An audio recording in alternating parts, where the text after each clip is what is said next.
Assalamualaikum warahmatullahi wabarakatuh. Okay, kali ini kita akan bincangkan pula subtopik 2.2 iaitu sistem saraf manusia. Okey, kalau lihat di sini kita ada untuk sistem saraf manusia ni kita ada sistem saraf pusat dahulu daripada otak dan juga saraf tunjang. Kemudian kita ada sistem saraf periferi yang selain daripada otak dan juga saraf tunjang lah, dan sistem saraf periferi ini keluar daripada saraf tunjang dan dia berada pada seluruh bahagian badan kita. Jadi badan kita pada tempat-tempat ini ada struktur dinamakan sebagai reseptor yang akan mengesan rangsangan dan semuanya akan dihantar kepada saraf tunjang kita, dan sebahagiannya ada yang akan dihantar terus kepada otak kita untuk ditafsirkan. Ada juga yang tak sampai pada otak, yang hanya yang telah diprogramkan tindak balasnya, yang hanya perlu sampai kepada saraf tunjang sahaja. Satu lain ni saraf spina adalah saraf yang keluar daripada saraf tunjang. Kemudian kita ada saraf kranium, adalah saraf yang ada pada bahagian kepala kita lah. Kranium ini sebenarnya merujuk kepada tengkorak kita, yang berada di muka kita. Jadi sebenarnya organ yang berada di bahagian muka ni jarak untuk laluan sistem sarafnya lebih singkat berbanding dengan yang melibatkan saraf spina.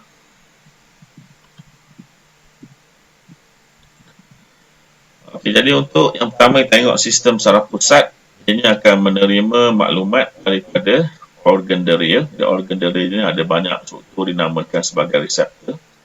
Kemudian akan mentafsir dan menghantar maklumat ke organ motor untuk melakukan tindakan yang sesuai. Jadi yang menyebabkan berlakunya gerak balas adalah organ motor ini. Jadi yang pertama untuk sistem saraf pusat kita ada otak, di mana otak kita ni sangat-sangat sensitif, sangat-sangat penting, dan oleh itu dia dilindungi oleh tulang yang kuat, itu kita namakan sebagai tengkorak lah ataupun cranial. Yang kedua kita ada saraf tunjang. Saraf tunjang ini juga sangat sensitif dan dilindungi oleh tulang belakang kita, tulang vertebra kita. Jadi saraf tunjang berada dalam tulang belakang, dalam vertebra kita, dilindungi supaya mengelakkan kecederaan. Ini contohnya adalah sistem saraf yang ada dalam saraf tunjang. Jadi otak dilindungi oleh tulang tengkorak ataupun cranium, dan terdiri daripada berjuta-juta neuron. Dari sistem saraf kita, unit terkecilnya adalah neuron. Jadi otak ni paling kaya lah dengan neuron. Okey, dan otak terbahagi kepada jirim kelabu bahagian luar dan juga jirim putih, lapisan dalaman dia. Dan tugas otak ni mengawal semua aktiviti badan kita. Manakala untuk saraf tunjang pula dilindungi oleh tulang belakang ataupun dikenali sebagai vertebra, terdiri daripada neuron yang pertama ni neuron perantaraan, ada di tengah-tengah lah, membawa impuls ke dan dari otak. Neuron perantaraan ini dia ada dalam saraf tunjang, dia akan bersambung dengan dua lagi neuron, iaitu neuron deria dan juga neuron motor.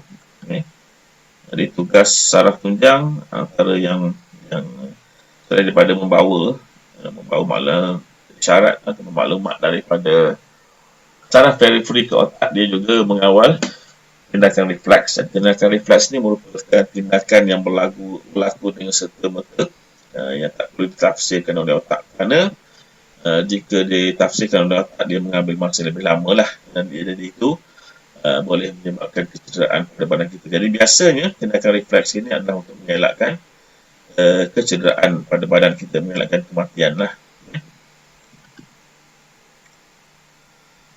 Okey, untuk saraf periferi kita ada yang pertama saraf cranium. Saraf cranium ini di bahagian kepala kita. Dia ada 12 pasang saraf yang berasal daripada otak dan bersambung dengan organ deria di kepala dan leher kita. Apa organ deri ada di leher, di kepala kita, mata kita, lidah kita, telinga kita. Jadi ini dekat, sangat dekat dengan otak kita lah. Jadi perlukan masa yang sangat singkat untuk ditafsirkan. Okey, contoh organ deri kita ada mata, saraf kranium pada bahagian bawah ni, pada pipi kita boleh rasa sentuhan dan sebagainya. Kemudian kita ada saraf spina. Saraf spina adalah saraf yang keluar daripada saraf tunjang. Kita ada 31 pasang yang berasal daripada saraf tunjang dan bersambung dengan bahagian lain dalam badan seperti tangan dan juga kaki. Maksudnya seluruh bahagian badan kecuali yang disambung oleh saraf kranium lah. Jadi kita ada untuk saraf spina 31 pasang. Dan ini keluar daripada atau bersambung dengan saraf tunjang kita.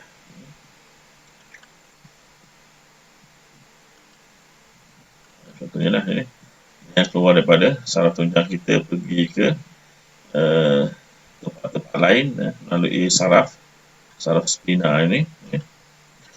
Dan ini contohnya dia pergi ke otak. Jadi otak ni biasanya otak merupakan organ motor lah, ataupun target dia, tempat tindak balas berlaku. Yang ini pula disambung terus pada kulit. Kulit kita ni merupakan organ yang paling besar yang ada pada badan kita. Dan ianya ada banyak fungsi. Contohnya mengesan sentuhan, mengesan tekanan, mengesan kesakitan dan sebagainya. Di sini kita ada neuron dan pada bahagian ini ada akson. Kita tengok nanti komponen-komponen atau struktur-struktur yang ada pada sesuatu neuron. Keseluruhannya kita tengok pula lebih lanjut mengenai neuron. Jadi neuron ini merupakan unit fungsi asas sistem saraf. Jadi sistem saraf terbentuk daripada unit asasnya, iaitu neuron. Jadi tugas neuron membawa impuls saraf, ditunjukkan di sini. Kita ada satu neuron, di mana ada struktur yang pertama, kita ada struktur dinamakan sebagai dendron. Kemudian di tengah ini sebenarnya adalah badan sel, dan di tengah badan sel ada struktur dinamakan sebagai nukleus. Kemudian dia ada struktur yang kamu lihat seperti ada bentuk celah-celah di sini, dinamakan sebagai modus Ranvier. Kemudian kita ada struktur yang dinamakan sebagai akson. Kita ada struktur macam sausage ini yang terdiri pada lemak, dinamakan sebagai salut myelin. Sebagai bahagian hujung-hujung ini kita ada struktur yang halus-halus rambut, ini dinamakan sebagai dendrite. Jadi kalau fungsi dia, jadi yang pertama badan sel. Badan sel ni yang mana yang tadi tuliskan tadi, yang ada nukleus. Jadi badan sel tugas dia mengawal semua aktiviti neuron. Manakala dendrite ini bahagian rambut ni yang ada pada hujung ni. Kalau pada neuron ini pada hujung dendron lah. Tugas dia menerima dan menghantar impuls ke dendron. Dendron pula tugas dia menerima dan menghantar impuls ke badan sel. Jadi struktur yang membawa impuls ke badan sel, ke arah badan sel adalah dendron. Jadi dendron ini dia berlawan dengan akson. Satu nama akson. Akson tugas dia menghantar impuls keluar daripada badan sel. Jadi bila keluar daripada badan sel, kita takrifkan itu sebagai akson. Yang membawa ke arah badan sel kita namakan sebagai dendron. Kemudian salut myelin, tugas dia melindungi akson dan dendron serta mempercepatkan penghantaran impuls. Jadi contohnya kalau kamu nak lihat pendawaian di rumah kamu, kita guna dawai elektrik dibalut oleh plastik atau getah. kita analogikan salib myelin macam itulah. Di mana salib myelin ni dia macam pembalut getah yang ada pada wire elektrik kita, melindungi akson dan dendron yang tugas dia mempercepatkan penghantaran impuls. Okey, kemudian kita ada nodus rhomboid, di mana nodus rhomboid berfungsi untuk mempercepat penghantaran impuls. Jadi nodus rhomboid, kalau kamu masih ingat, struktur yang celah-celah di antara salib myelin tu. Okey, sekarang kita tengok jenis-jenis neuron yang ada dalam sistem saraf kita. Jadi yang pertama di sini kita ada neuron deria. Kalau kamu lihat di sini, neuron deria ini adalah badan sel dia. Jadi kita boleh katakan badan sel neuron deria ini berada di tengah-tengah struktur neuron tersebut. Kemudian kita ada neuron perantaraan. Dan neuron perantaraan ini paling mudah sekali untuk kita kenal pasti kerana dia struktur lebih ringkas berbanding dengan dua neuron lain. Jadi neuron perantaraan ini ada badan sel yang besar, kemudian dia ada nukleus di tengah. Kemudian awak dapat lihat di sini dia ada banyak dendrit. Di sini tak nampak dengan jelas adanya akson dan juga adanya dendron ataupun adanya salib myelin ataupun nodus rhomboid. Jadi itu sebab kenapa kita mudah nak kenal neuron perantaraan. Dan yang terakhir kita ada neuron motor. Ini adalah neuron motor. Neuron motor nak kenal dia, tengok pada bahagian badan selnya berada di hujung sel. Ini adalah badan sel dia. Berada di hujung sel. Neuron perantaraan berada di tengah sel. Yang ini memang senanglah sebab tak nampak. Dari jelas dendron dan juga akson dia. Jadi ada salah SPM selalulah ada soalan untuk kamu mengenal pasti neuron-neuron. Kita ada 3 neuron. Jadi kamu kena tahu, kamu kena ingat struktur dia, kamu tahu fungsi bahagian komponen neuron tersebut. Dan kalau terbaiknya kalau kamu boleh melukis dan melabelkan neuron-neuron tersebut.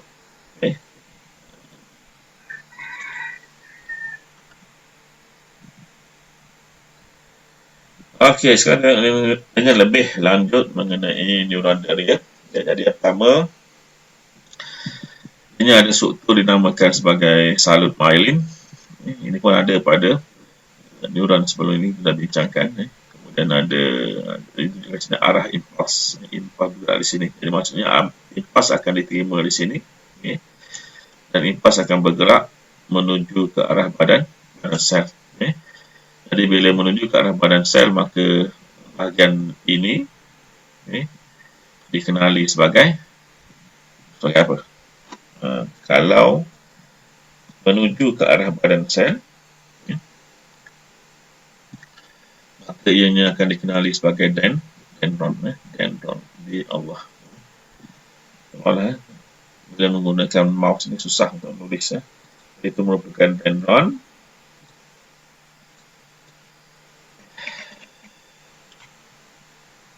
Kemudian ini dia keluar daripada badan sel menuju ke arah ini, yang bergerak keluar daripada badan sel kita namakan sebagai akson. Dan di hujungnya kita ada dendrit tempat berlaku hubungan dengan sel-sel saraf yang lain lah. Nodus rhomboid, celah-celah ini sebenarnya dia akan memperkuatkan isyarat ataupun isyarat lah, impuls yang dihantar melalui sistem neuron deria ni. Dia macam celah yang ada pada alam pertutuh spark-plug yang ada pada kenderaan, di mana dia menghasilkan percikan api. Analogi dia nodus rhomboid ni dia memperkuatkan juga sebab isyarat dalam sistem neuron kita ini dibawa melalui isyarat elektrokimia. Maksudnya elektrik dan juga kimia. Okey, jadi di sini di bahagian hujung ini akan bersambung dengan organ deria yang ada di organ deria. Jadi bahagian ini dinamakan sebagai reseptor. Reseptor ni maksudnya penerima. Dia akan menerima rangsangan daripada dalam atau luar. Dia yang mengesannya. Jadi tugas neuron deria pertama menghantar impuls dari reseptor yang berada dalam organ deria ke sistem saraf pusat. Okey, dan bahagian sel di bahagian tepi neuron, tepi dan juga tengah lah. Ini sel tepi dan juga tengah. Okey, dendron lebih panjang daripada akson. Ini dendron. Dendron ni maksudnya struktur yang membawa isyarat impuls daripada reseptor ke badan sel. Manakala akson pula struktur yang membawa isyarat daripada badan sel menuju ke arah dendrit atau keluar daripada badan sel. Jadi dendron dia lebih panjang daripada akson.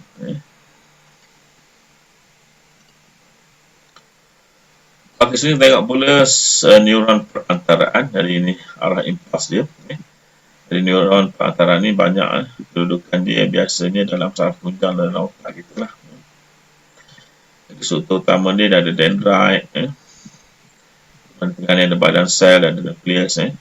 Jadi tugas dia menghubungkan neuron deria dengan neuron motor. Sebab dia berada di tengah. Okey. Terdapat dalam sistem saraf pusat. Sistem pusat kena ingatlah ada saraf tunjang dan juga otak. Okay, kemudian badan sel berada di pusat neuron sini.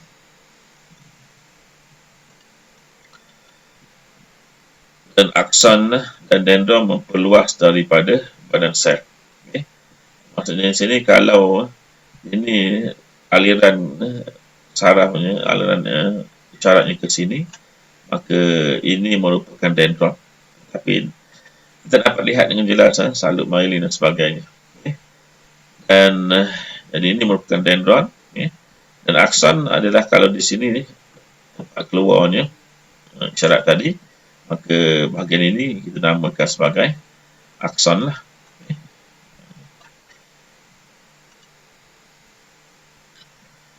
Okey, soalnya neuron motor. Ini struktur neuron motor. Ini arah impuls. Maksudnya apa? Kalau ini badan sel, impulsnya atau isyaratnya keluar daripada ini, maka ini merupakan akson. Ada aksonnya di sini. Dendron di mana? Dendronnya mungkin berada di sinilah. Tempat di mana isyarat bergerak menuju ke badan sel. Tapi di sini dendronnya tak nampak dengan jelas lah. Pada synovium kita bincangkan tadi, celah-celah ini, celah-celah pada salut myelin. Ini contoh, dendron di sini. Dia bergerak ke arah badan sel nukleus tersebut. Okey, tugas neuron motor yang pertama menghantar impuls dari sistem saraf pusat ke otak atau kelenjar yang ditafsirkan sebagai efektor dalam badan kita. Efektor ni adalah tempat yang berlakunya tindak balas. Di sini. Jadi efektor. Biasanya kalau dia gunakan ini sebagai efektor, maka di sini kita ada reseptor lah. Okey, badan sel berada pada hujung neuron. Jadi saya nak kenal dia. Ini badan sel dia berada pada hujung sel. Dan akson lebih panjang daripada dendron. Akson dia, dendron dia.